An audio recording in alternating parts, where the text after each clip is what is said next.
యెషయా ప్రవచన గ్రంథము 25వ అధ్యాయము మొదటి వచనం చదువుతాను. యెహోవా నీవే నా దేవుడవు, నేను నిన్ను హెచ్చించెదను, నీ నామమును స్తుతించెదను. నీవు అద్భుతములు చేసితివి, సత్య స్వభావమును అనుసరించి నీవు పూర్వకాలమున చేసిన నీ ఆలోచనలు నెరవేర్చితివి. దేవుని సన్నిధిలో మనం ఒక అంటే విశ్వాసి జీవితంలో మనకున్న కొన్ని స్టాండర్డ్స్ ఉన్నాయి కదా, దేవుని స్వభావం ఉన్నది. అయితే దేవుడు ఏమంటుండంటే ఇక్కడ వాక్యంలో, నీవు అద్భుతములు చేసితివి, సత్య స్వభావం అనుసరించి పూర్వకాలములో నీవు చేసిన ఆలోచనలు నెరవేర్చితివి అంటున్నాడు. సో దేవుడు ఆయన మన స్వరూపంలో మన స్వభావం గల మనుషులు ఉండాలని దేవుడు తయారు చేస్తాడు. చేసినప్పుడు దేవుని స్వభావం ఏంటిదో మనకి ఇక్కడ చెప్తున్నాడు అన్నమాట. సత్య స్వభావము అంటున్నాడు.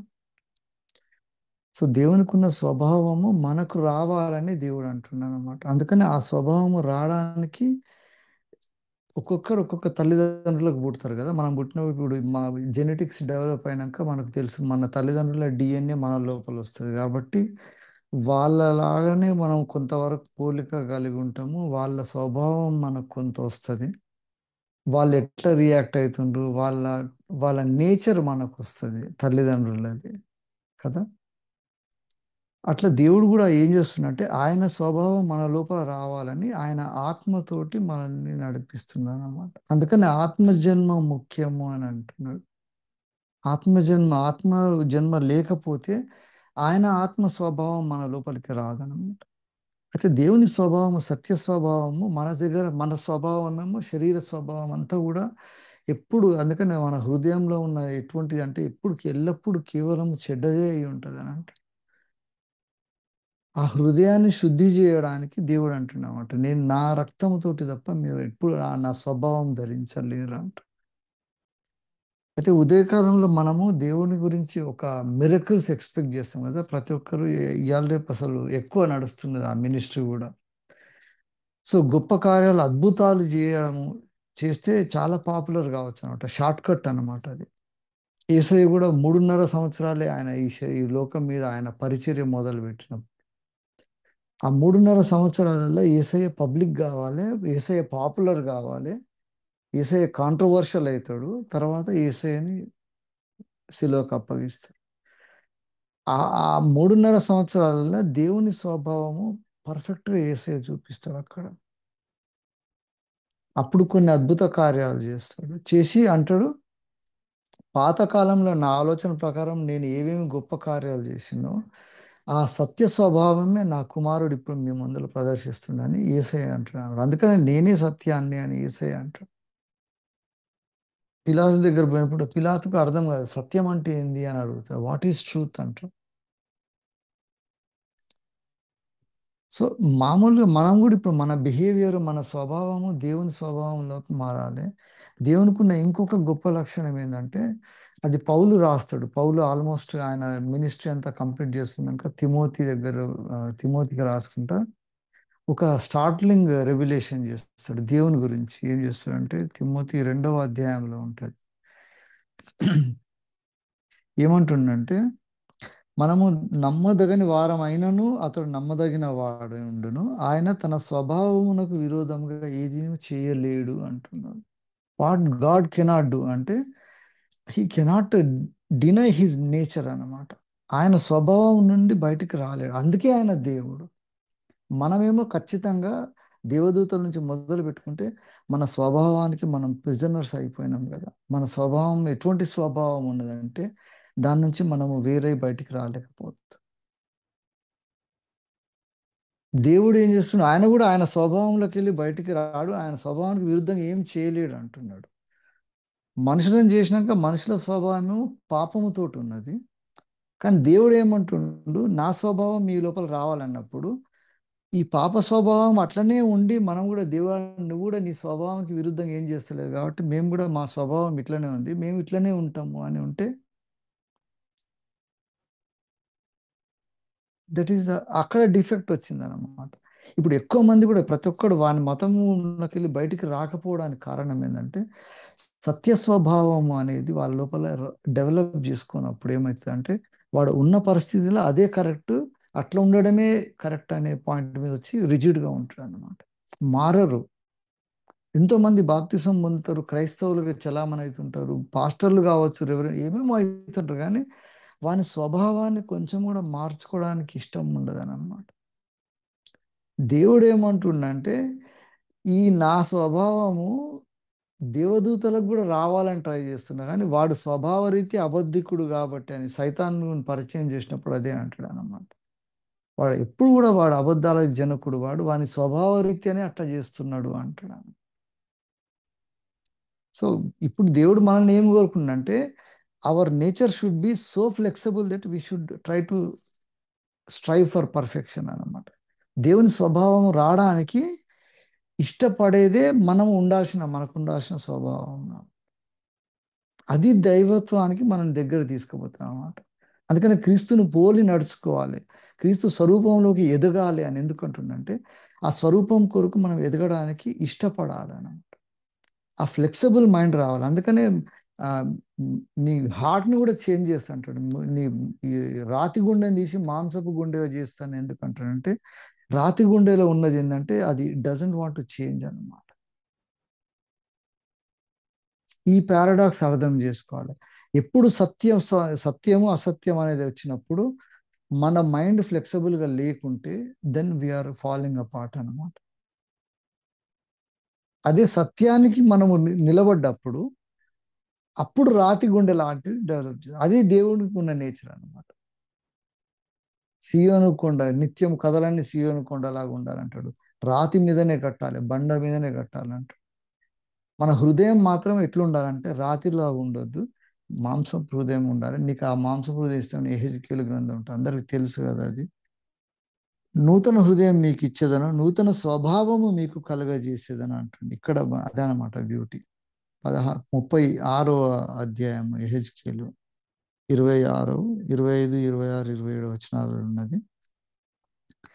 అప్పుడు ఏమవుతుందంటే నా ఆత్మ మీ యందుంచి నా కట్టడలను అనుసరించు వారుగాను నా విధులను గైకొని వారుగాను మిమ్మును చేసేదను అంట. సో దేవుని స్వభావం మన లోపల వచ్చినట్టు ఇండికేషన్ ఏంటంటే మనం ఆయన కట్టడలను ఆయన ఆజ్ఞను గైకునేటట్టు మన హృదయం ఎప్పుడు మార్చుకుంటా ఉంటాం. వాటికి వ్యతిరేకంగా పోతుంది. రోమా పత్రికల పౌలు రాస్తాడు శరీర స్వభావం ఆత్మ స్వభావం ఎట్లుంటది, శరీరం ఆత్మతో ఎప్పుడు విరోధంగా ఉంటుంది. అందుకని మనకు కూడా దేవుడు ఒక శరీరం ఇచ్చిండు, అది ఎప్పుడు దేవునికి వ్యతిరేకంగానే రిబెల్ అవుతూ ఉంటుంది. కానీ ఆయన ఆత్మతోటి మనం నడిపింపబడాలి. ఆత్మస్వరూపుడైన దేవుని ఆత్మ మన లోపలికి వచ్చి మనల్ని ఆత్మపూర్ణులను చేసినప్పుడు ఈ శరీర స్వభావాన్ని జయించుతాము మనం. అట్లా ఆ నేచర్, ఆ డెవలప్ చేసుకునే నేచర్ ఎవరెవరికి ఉంటుందో వాళ్ళు దేవుని కుమారులు అనబడతారు అంట.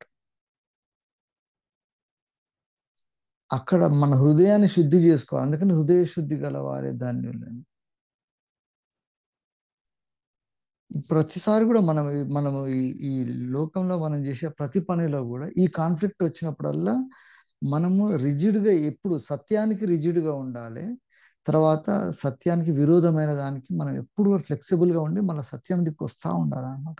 ఈ డ్యూయల్ నేచర్ మనం డెవలప్ చేసుకున్నప్పుడు ఒక దిక్కు దేవుని యందు స్థిరపడి ఉంటాము, ఇంకో సైడ్ దేవుని పోలికగా మారడానికి మన హృదయంలో ఎప్పుడు రెడీనెస్ ఉంటుంది అనమాట. అందుకని ప్రతి ఆదివారం రొట్టె విడిచేటప్పుడు మనల్ని మనం పరీక్షించుకోవాలని. ఎందుకంటే అప్పుడు కంపేర్ చేసుకున్నప్పుడు ఒకవేళ డీవియేట్ అవుతా ఉంటే దేవా నన్ను మార్చుకోవాలని మనం మార్చుకోగలుగుతాం. అట్లా మనము దేవుని స్వరూపంలోనికి ఎదగడానికి చేస్తున్నప్పుడు ఒక ఫైన్ డే ఏసయ్య మన దగ్గరకు వస్తాడు, లేకపోతే మనమే ఏసయ్య దగ్గరికి పోతాం. పోయినప్పుడు దేవుడు చూస్తాడు వీని స్వభావం ఎటువంటిది అని చూస్తాడు. నా నేచర్ ఎట్లున్నది, వీని నేచర్ ఎట్లున్నది చూసి ఆయన స్వభావంలోకి ఎవరెవరు వస్తుందో వాళ్ళందరినీ తీసుకుంటాడు అన్నమాట. అందుకని ఆత్మ స్వభావం శరీర స్వభావం ఉన్నది, దాని ద్వారానే మనం పనులు చేస్తాం అంటాడు. యోహాను సువార్తలు కూడా రాసినప్పుడు యోహాను అందరూ జనరల్గా మనము దేవుడు లోకాన్ని ప్రేమించిండు, అందరినీ ప్రేమించిండు, అద్వితీయ కుమారుడు అందరికీ ఆయన అవైలబుల్ ఉన్నాడు, కానీ అందరికీ రక్షణ లేదు. ఎందుకు లేదంటే అందరికీ ఈ స్వభావం రాదనమాట. వాళ్ళ స్వభావం ఎప్పుడు తప్పై ఉంటది కాబట్టి వాళ్ళు వెలుగునొద్దకు రారు అని. వాళ్ళ స్వభావాన్ని బట్టి వాళ్ళ క్రియలు బయటపడతాయని వాళ్ళు వెలుగుకు దూరం అవుతా ఉంటారు. అందుకని దేవుని స్వభావం మనలోకి వచ్చిన దానికి ఇండికేటర్ ఏంటంటే we start loving the laws of the God, we start loving the nature of God. దేవుని క్రియలు, దేవుని విధులు, కట్టడలు, ఆజ్ఞలు గైకొనడానికి మనకు ఇష్టమవుతుంది. దావీదు అందుకని 119 కీర్తన నీ ఎంత రమ్యమైనవి నీ అంటాడు, నీ విధులు నీ కట్టడలు ఎంత బాగున్నాయి కదా అంటాడు. ఆ హృదయం ఎప్పుడు వస్తుంది అంటే సత్య స్వభావం, దేవుని స్వభావం వచ్చినప్పుడు వస్తుంది. అందుకనే దేవునికి వ్యతిరేకమైన ఎప్పుడు తప్పు చేసిండు దావీదు, అప్పుడు ఎంబడే అంటాడు అనమాట, నా సరి చేసుకుంటున్నాను నేను తప్పకుండా అని. సో ఈ ఎప్పుడు always we should have a flexible nature of turning to the right, turning to the truth, turning to the justified nature of God అంట. దేవుని స్వభావానికి ఎక్కడెక్కడ మనకు తెలుస్తుందో దాని దిక్కు మళ్ళీ హృదయం మనకు డెవలప్ కావాలన్నమాట. అందుకనే దేవుడు అంటుండు ప్రతి ఒక్కరికి ఉన్నది, ప్రతి ఒక్కరి మనసులో ఇది ఒకటి పెట్టిండు అనమాట, ప్రతి మనుష్యునికి పెట్టిండు. అందుకని నేను క్రైస్తవుల కుటుంబాల పుట్టలే కాబట్టి నువ్వు నాకు తెలియదు దేవాన్ని ఎవడని అంటే వాడిని పరీక్షించినప్పుడు దేవుడు తీర్పు చెప్పినప్పుడు అంటున్నమాట, నీకు అన్నిటికీ జంతువుల లాగా ఉండదు. జంతువులకు మనకు అది డిఫరెన్స్ అనమాట. అసలు they don't have a capacity to change their nature అనమాట. మనం చేంజ్ చేసుకోగలదు. ఒక కుక్క వాంతికి తిరిగినట్టు, బురదల పంది దానికి పోయినట్టు అట్లా మీరు పోకూడదు అని అంటున్నాడు. ఎందుకంటే ఆ స్వభావం అదే స్వభావానికి ఉండే జంతువుల లాగా లేం మనం. మనం తప్పకుండా మనం ఏది రైట్ ఏది రాంగ్ తెలిసి, ఏది మంచి పని ఏది దేవునికి ఇష్టమైన పని కాదు తెలిసి ఆ పనులు చేసుకుంటూ పోతాం అన్నమాట. అందుకనే నేను రాకడకు వచ్చినప్పుడు ప్రతి వాని క్రియల చొప్పున వానికి నేను రెస్పాన్స్ చేస్తుంటాను దేవుడు. That is very so important అంట. అందుకనే మన ఆలోచనలు, మన హృదయము, వాటి ద్వారా మనం చేసే పనులు, ఈ 3 కాంబినేషన్ ఉన్నాయన్నమాట. అందుకే యేసయ్య కూడా వచ్చినప్పుడు శిలువ యజ్ఞం చేయడం కూడా దేవుడు అనుకుంటే నోటి మాటతోటి రక్షణ మార్గం మొత్తాన్ని శిలువ ఎంత చేసినాక అది చేయలేడు. కానీ ఈ మెకానిజం ఎందుకు పెట్టినంటే ఆయన కుమారుని లాగానే ఈ శరీరంలో పుట్టి శరీర స్వభావంతో ఉండి కూడా పరిశుద్ధుడుగా ఉండి దేవుని చిత్తాన్ని నెరవేర్చడానికి ఆయన సొంత ఇష్టాన్ని పక్కకు పెట్టేసి ఆయన మనలాగా పాపం అయిపోయిండు అని అంటే హీ బికేమ్ సిన్ అంటారు అనమాట. అంతవరకు ఆయన ఫ్లెక్సిబిలిటీ చూపించిండు యేసయ్య. కానీ పరిశుద్ధతలో మాత్రము ఖచ్చితమైన ఉండాలి. ఇప్పుడు కూడా మనము చేసే ప్రతి పనులు కూడా the outcome of our activities అవి దేవుని నేచర్కి దగ్గర తీసుకుపోతలేవు అంటే ఖచ్చితంగా మన యాక్టివిటీస్లో ప్రాబ్లం ఉన్నదని గుర్తుపెట్టుకోవాలి. అందుకని మన క్రియలు చెడ్డవైనందున వారు ఆ వెలుగు దగ్గరికి పోలేకపోతున్నారు అని రోమా పత్రికలో ఉంటుంది. 6వ అధ్యాయం ఉంటుంది. పౌలు రోమా తర్వాత ఎఫ్ఎస్సి పత్రికల ఎక్కువ మెన్షన్ చేస్తాడు అనమాట. వీటి గురించి రాస్తాడు, ఎందుకు ఈ విధంగా ఎందుకు తయారవుతారు మనం అనేది. తర్వాత రోమా పత్రిక 8వ అధ్యాయంలో చూడండి, 8వ అధ్యాయంలో 9వ వచనంలో ఉన్నది, దేవుని ఆత్మ మీలో నివసించి ఉన్న ఎడల మీరు ఆత్మ స్వభావం గలవారే గాని శరీర స్వభావం గలవారు కారు. ఆత్మ స్వభావం ఎప్పుడు వస్తుంది అంటే దేవుని ఆత్మ మన లోపల నివసించి, సో మన నేచర్ని బట్టి తెలుస్తే అసలు మనం దేవుని స్వభావం మనకు ఉన్నదా లేదా అని. ఆ స్వభావాన్ని బట్టి మనం ముందుకు పోవాలంటాడు. 6వ అధ్యాయంలో ఉంటుంది. 6వ అధ్యాయంలో 6వ వచనంలో ఏమనగా మనం ఇక పాపమునకు దాసులము కాకుండుటకు పాప శరీరం నిరర్ధకమగునట్లు మన ప్రాచీన స్వభావం ఆయనతో కూడా సిలువ వేయబడని ఎరుగుదుము. మన నేచర్ పాత స్వభావం ఏంటంటే తప్పకుండా ఈ తప్పు చేసే స్వభావం, శరీరానికి ఉన్న పాప స్వభావాన్ని నుండి మనల్ని బయటికి తీసుకురావడానికి యేసయ్య శిలువ మీద చనిపోయింది కాబట్టి ఆయన రక్తము మన స్వభావాన్ని మార్చుతుంది అనమాట. ఇప్పుడు మన డిఎన్ఏ ఏంటంటే యేసయ్య లోపల ఉన్న డిఎన్ఏ మన లోపలికి రావాలన్నమాట. మన తల్లిదండ్రుల డిఎన్ఏ తోటి ఈ శరీరం వచ్చింది, దేవుని ఆత్మతోటి ఉన్న డిఎన్ఏ తోటి మన ఆత్మ స్వభావం రావాలి. ఆ స్వభావానికి ఉన్న ఏంటంటే దేవుడు ఆయన స్వభావానికి విరుద్ధంగా ఏం చేయడు, సత్య సంబంధమైన ఆయన ఎప్పుడూ ఆలోచించిన ఆయన ఆలోచనలు ఆయన మన మధ్యలో నెరవేర్చుతాడు అంటున్నాడు. అటువంటి అద్భుత కార్యాలను నెరవేర్చడానికి నువ్వు ఇంతకుముందు ఎప్పుడో అనుకున్నావు కదా, అటువంటి ఆలోచనలు ఇప్పుడు నెరవేర్చడం అది దేవుని స్వభావం అంట. సో ఇప్పుడు కూడా మన కాలంలో దేవుడు అంటున్నాడు, నాతోటి ఏర్పరచబడిన, నా పేరు పెట్టబడిన నా ప్రజలు ఎవరు అంటారు, వాళ్ళని పరీక్షించుకొని ప్రార్థన చేసి చెడు మార్గములను విడిచేది రావాలన్నమాట. అది ఎప్పుడు వస్తుంది అంటే దేవుని స్వభావం వచ్చినప్పుడు. అందుకని యేసయ్య రక్తం వచ్చినాక ఇంప్యూరిటీస్ అనేది ఉండడానికి వీలే లేదు. అది రాగానే మనకు చెప్పేస్తుంది, అరే నువ్వు చేసే పని తప్పు కదా అనగానే మనం క్రియలు మార్చుకుంటా ఉంటాం. అట్లా మార్చుకున్నప్పుడు ఏమవుతుందంటే మన క్రియలు చెడ్డవైపోతాయి. అప్పుడు మనం ఏం చేస్తామంటే ఆ వెలుగుకు దూరం అయిపోతాం. మనల్ని మనం మోసపుచ్చుకుంటుంటాం అన్నమాట. మనం భక్తులం అయిపోయినాము ఎట్లయినా మనం అనుకుంటాం, కానీ అప్పుడు దేవుడు అంటున్నాడు, అంత చీకటి ఉన్నది కదా, నువ్వు వెలుగు దగ్గరికి ఒక్కసారి కూడా రానికి ఇష్టపడతలేవు. కాబట్టి మనం ఖచ్చితంగా పనులు చేయాలి. ఆ పనులు వెలుగు సంబంధానికి రిలేట్ అవుతుండాలి అన్నమాట. అది చేయడమే దేవుని స్వభావము.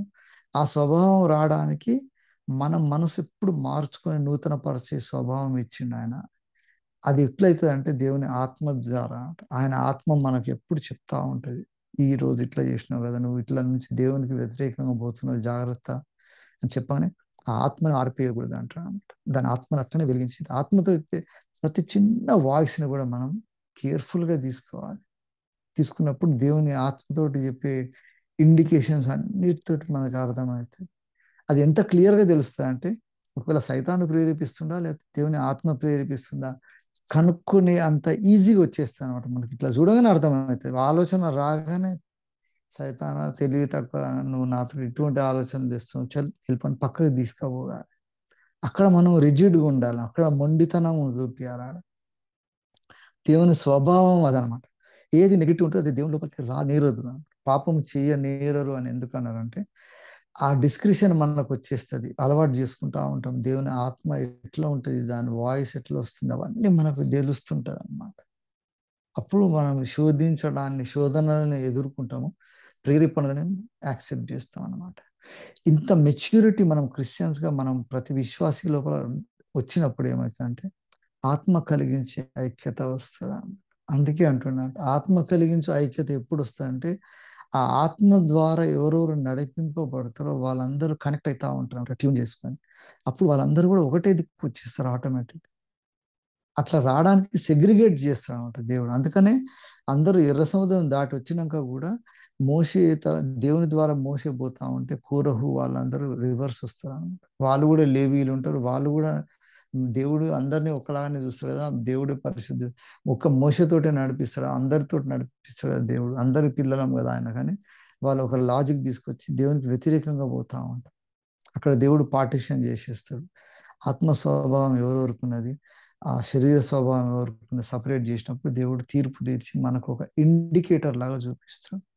ఇప్పుడు కూడా మనం చేసే ప్రతి పని వెనుక కూడా దైవ స్వభావం ఉన్నప్పుడు దేవునికి మహిమ కలిగే పనులు చేస్తుంటాం మనం. కాబట్టి దేవుడు అంటాడు అనమాట, you are growing into my likeness కదా, నా కొడుక నాలాగా పని చేస్తున్నావు కదా అంట. మన తల్లిదండ్రులు కూడా చిన్న పిల్లలు ఉన్నప్పుడు వాళ్ళు ఎదుగుతా ఉంటే ఎట్లుంటది, వాడు చేసే ప్రతి యాక్ట్ తల్లిదండ్రులు ఏం చేస్తే వాడు అదే చేస్తూ ఉంటాడు. We feel very happy when he is growing కదా. కానీ అట్లా వచ్చి వాడు దుర్మార్గుడు అవుతా ఉంటే తల్లిదండ్రులకు ఎంత బాధ అవుతారు, ఇట్లా తయారైండు కదా నాకు. సో తల్లిదండ్రులు వాళ్ళలాగా వాళ్ళ తాత పేర్లు పెడతారు, అవన్నీ ఎందుకు చేస్తారంటే they want to see the children going into their fold అన్నమాట. అది దేవునికి కూడా ఉన్నది. దేవుడు అంటాడు నాలాగా కావాలి కదా మీరని ప్రతిదినం చూస్తూ ఉంటాడు, ప్రతిదినం చెప్తుంటాడు, ప్రతిదినం సరి చేస్తుంటాడు. మనం దేవునికి వ్యతిరేకంగా పోయి దేవునికి వ్యతిరేకమైన స్వభావం డెవలప్ చేసుకున్నప్పుడు ఇప్పుడు భూమి మీద తల్లిదండ్రులకు పిల్లలు చెడిపోయి భయంకరమైన పాపంలో పడి తిరుగుతుంటే తల్లిదండ్రులకి ఏ బాధ ఉంటుందో దేవునికి కూడా అదే బాధ ఉంటుంది. చెప్తుంటాడు, అరే నా స్వభావం మీకు ఎంత ఇచ్చినా కూడా నువ్వు ఎన్ని చేస్తే కూడా నువ్వు ఎప్పుడు ఎదురైపోతున్నావు కదా. దేవుడు ఎటువంటి సత్య సంబంధం అంటే దేవుడు ఒక స్టేజ్ వచ్చినప్పుడు అంటాడు అనమాట, నా సొంత కుమారుని పరిశుద్ధుడైన నా కుమారుణ్ణి నేను అర్పించడానికి రెడీ అయినా కదా, అటువంటి కుమారుని నువ్వు యాక్సెప్ట్ చేస్తలేవు కాబట్టి నేను నిన్ను యాక్సెప్ట్ చేయలేనని వాళ్ళందరినీ సపరేట్ చేసి కటిక చీకటి గల బిలములేసి దేవుడు ఆయన దూతలతో సహా మొదలు పెట్టుకుంటే ఇప్పుడు ఆయన తయారు చేసిన మనిషిని కూడా, ఆయన స్వరూపంలో తయారు చేసిన మనిషిని కూడా కొంతమంది విరుద్ధంగా పోతా ఉంటే వాళ్ళకి ఎన్ని ఛాన్సెస్ ఇచ్చినా వింటలేరు కదా అని వాళ్ళని తీసేస్తారు. అందుకని సత్య సంబంధి అయిన దేవుడు అనమాట. అక్కడ కొంచెం కూడా కాంప్రమైజ్ కాడు దేవుడు. అందుకని every time if you are not growing into the likeness of Christ, there is some problem అన్నమాట.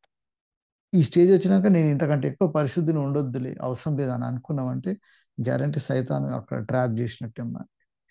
ఎవ్రీవేర్ మన చివరిసారి మనం చనిపోయే వరకు కూడా దేవుని స్వభావంలోకి రావడానికి ఆశ లేకపోయిందంటే అక్కడ ప్రాబ్లం వచ్చినట్టు. మనం చేసే పనులు కూడా దేవునికి ఇష్టం లేనివని మనకు అర్థమవుతా ఉందంటే మనం దూరం అవుతున్నట్టు. ఈ ఇండికేటర్ ఇట్లా ఫైన్ గా కనిపిస్తూ ఉంటుంది. కనిపించగానే ఎంబడే మళ్ళీ ఇటు వచ్చేసేయాలన్నమాట. సైతాన్ ఎప్పుడు అట్లా తీసుకుపోతూ ఉంటాడు. మరియు విశ్వాసాన్ని పడగొట్టడానికి సైతాన్ చేసే పనులన్నిటినే ఉంటాయి అన్నమాట. భయంకరమైన పాపాలు చేపించే నరహత్య, వ్యభిచారం ఇవన్నీ చేపియనివాడు వాడు. చిన్నగా దేవునికి వ్యతిరేకంగా చేస్తారు. అందుకే రహస్యంగా వారు చూడబడి అబద్ధ ప్రవక్తల గురించి రాస్తాడు కదా, పేతురు రాస్తాడు. వాళ్ళ గురించి వాళ్ళ స్వభావం ఎట్లుంటుందో రాస్తాడు. పేతురు సెకండ్ పీటర్స్ లో ఉంటుంది. పేతురు 2వ అధ్యాయం అంతా ఉంటుంది చూడండి. వాళ్ళ గురించి రాస్తుంటాడు. రాసి వాళ్ళు ఏమంటారంటే, వీరు తమను కొనిన ప్రభువును కూడా విసర్జించు, తమకు తామే శీఘ్రముగా నాశనం కలిగి చేసుకొనచ్చు, నాశనకరముకు భిన్నాభిప్రాయములను రహస్యముగా బోధింతురు. మరియు అబద్ధ ప్రవక్తలు ప్రజలలో ఉండిరి, అటువలనే మీలోనూ అబద్ధ బోధకులు మేము ఉన్నారు అని అంటాడు పేతురు. మీ లోపల అబద్ధ బోధకులు ఉన్నారు అంటున్నాడు. వాళ్ళు చేసే పనులు ఇట్లుంటాయి అన్నమాట. అన్ని తప్పు చేస్తున్నారు, శీఘ్రంగా నాశనం చేసుకుంటూ భిన్నాభిప్రాయాలు ప్రచురం చేస్తుంటారు. అది రహస్యంగా చేస్తుంటారు. ఇప్పుడు మన కాన్ఫిడెన్స్ సఫర్ అయ్యేది అటువంటి భిన్నాభిప్రాయాలతో అనమాట. ఏం ఆధారం లేకుండా ఏదంటే అది మాట్లాడేసి అదేదో రాజకీయం చేస్తున్నట్టు, అదొక స్ట్రాటజీ లాగా ఏదో తెలివిగా చేస్తున్నట్టు అనుకుంటుంటారు. ఆ అభిప్రాయాలు తప్పు వచ్చినప్పుడు రహస్యంగా బోధించినప్పుడు, నువ్వు ఎందుకు ఇంత సీక్రెట్గా చెప్తున్నావు బ్రదర్, ఇది ఒరిజినల్, నువ్వు ఎందుకు ఓపెన్గా మాట్లాడలేకపోతున్నావు అంటే వాడు చెప్పాడు అనమాట. షార్ట్గా పోయి ఒక్కొక్కటి సపరేట్గా కూర్చున్నప్పుడు వానికి తప్పు చెప్పేసి వాడిని చేసి సంఘాలను నాశనం చేయడానికి ఇటువంటి బోధకులు ఉంటారు, జాగ్రత్త అని పేతురు చెప్తారు. వీళ్ళందరూ కూడా నాశన పాత్రులే అంటున్నమాట. అందుకే 2వ అధ్యాయంలో పేతురు రాసిన పత్రికలు ఉంటుంది. సంఘము క్రమంగా ఉండడానికి ఏదేది విరుద్ధంగా వస్తుండ్రో, అబద్ధము సంఘములో ప్రచురం చేయబడ్డప్పుడు ఎటువంటి కాన్సిక్వెన్సెస్ ఉంటాయి, కుటుంబాలు నాశనం అవుతాయి, పవిత్రత పోతుంది, సంఘముల ఐక్యత పోతుంది, దేవుని చిత్త ప్రకారం సంఘము ఉండకుండా చేయడానికి సైతాన్ చేసేది ఇదే అనమాట. అసత్యం అంతా కూడా సైలెంట్గా సటిల్గా చెప్తుంటాడు అనమాట. మనకు కూడా సైతాన్ గాడు వచ్చి ఓపెన్గా మన పెద్ద పెద్ద పాపాలు చేపియన్నాడు, కానీ చిన్నగా దేవునికి వ్యతిరేకంగా చేస్తుంటాడు. వాటిని మనం ఎంటర్టైన్ చేసినప్పుడు అంటున్నాం దేవుడు. అందుకని ఎవ్రీ టైం ఒక్క మైక్రో లెవెల్లో కొంచెం డిఫరెన్స్ రాగానే మనం దేవుని సన్నిధిలో వచ్చి సరి చేసుకుంటూనే ఉండాలి. అది ఎవరికైనా నచ్చినా నచ్చకున్నా, మన ఈగో కానీ సొసైటీలో మన పొజిషన్ ఏమైనా అవుతుందా, నేను ఇట్లా తప్పు చేస్తున్నా అని చెప్పుకుంటే ఎట్లా. ఒకవేళ పబ్లిక్ ఎఫెక్ట్ అయ్యే తప్పు చేస్తే పబ్లిక్లోనే కన్ఫ్యూజ్ చేయాలి. ప్రైవేట్గా మనం తప్పు చేస్తే ప్రైవేట్గానే దేవుని సన్నిధిలో కన్ఫ్యూజ్ చేసుకొని సరి చేసుకోవాలి. ఈ 2 చేసుకుంటూ వచ్చినప్పుడు దేవుని సంఘం అభివృద్ధి చెందుతుంది. మనము దేవుని పోలికలుగా పోతా ఉంటాం అన్నమాట. అప్పుడు దేవుడు అంటాడు, ఎస్, నా నేచర్ వీని లోపల ఉంది కాబట్టి వీడే నా కుమారుడు అని తీసుకుంటాడు. ఇటువంటి వాళ్ళదే నిత్య జీవము, నిత్య రాజ్యం అన్నమాట. కాబట్టి let us develop the nature of God which is rigid when it is right and which is flexible when it is wrong. దేవుడు అంటున్నాడు, అటువంటి మాంసపు గుండెని మీకు కావాలి, కానీ మీరు ఉండాల్సింది స్థిరమైన రాయి మీద ఉన్నట్టే ఉండాలి. కానీ మీ ఫ్లెక్సిబిలిటీ ఎట్లా ఉండాలంటే ఎప్పుడు దేవుని నేచర్ మారడానికి రెడీగా ఉండాలి. ఆ ఫ్లెక్సిబిలిటీ తోటి ఎప్పుడు రాంగ్ చేయడానికి రెడీగా ఉండేటోళ్ళందరికీ దేవుడు ఒక అటువంటి తప్పు చేస్తుంది కాబట్టి, నీ అబద్ధాలకి నీ ఇంట్రెస్ట్ పెడుతున్నావు కాబట్టి నిన్ను దూరం అయిపోతా ఉన్నా, నీ క్రియలు దూరం అవుతున్నాయని దేవుడు వాళ్ళకి పనిష్ చేసే టైం వస్తుంది అన్నమాట. అంతకంటే ముందే మనల్ని మనం పవిత్రం చేసుకోవాలి, ఆత్మ స్వభావం ధరించుకోవాలి. దేవుని రక్తం ఉన్న స్వభావం మనకు వచ్చినప్పుడు దేవునికి మహిమకరమైన ఆశ్చర్యకార్యం, అద్భుత కార్యాలు దేవుడు ఎట్లా చేస్తాడంటే, ఆయన అనాది కాలంలో ఆలోచించినవి ఇప్పుడు మన మధ్యలో చేస్తాడంటే మన ద్వారా చేయాలనుకుంటుంది దేవుడు. అందుకని దేవుడు వచ్చినప్పుడు ఆయన డైరెక్ట్గా ఇంటర్వ్యూన్ చేసేది కొన్ని ఉన్నవి, ఆయన ద్వారా ఆయన స్వభావం ఎవరెవరు ధరించుకుంటారో వాళ్ళ ద్వారా అద్భుతాలు చేస్తా అంటాడు దేవుడు. ఎందుకంటే అట్లా చేసినప్పుడు వీళ్ళు కొలిచే దేవుడే కరెక్ట్ అని అందరూ మిగతాళ్ళకి తెలవాలన్నమాట. అందుకని యేసయ్య వచ్చి ఆయన చేసిండు. తండ్రి నన్ను పంపిండని గుర్తుపట్టడానికి నేను చేసే పనులే సాక్ష్యం చెప్తున్నాయి అంటే. ఇప్పుడు కూడా మనం ఏ పనులు చేస్తుంటామంటే అవే మనల్ని సాక్ష్యం చెప్పాలి, వీళ్ళు దేవుని ఆత్మ ద్వారా నడిపింపబడుతున్నాయి. అందుకని we should not stop working for God's glory. అటువంటి కంటిన్యూటీ మనము డెవలప్ చేసుకున్నప్పుడు దేవుడు మహిమపరచబడతాడు. దేవుని స్వభావం మన లోపల ఉన్నదని మనము చెప్పడానికి physical manifestation of our spiritual link with God అది డెవలప్ చేసుకున్నప్పుడు అంటారు మన క్రియలు ఎప్పుడు కూడా ఆయనకు సత్యానికి వెలుగు దగ్గర వస్తుంది. కాబట్టి మనము ఆయన కట్టడల విధులను ఎంజాయ్ చేస్తాం అనమాట. That is how we become holy. దేవుని కొద్ది ఆలోచన బట్టి దేవునికి మహిమ కలుగును. Thank you.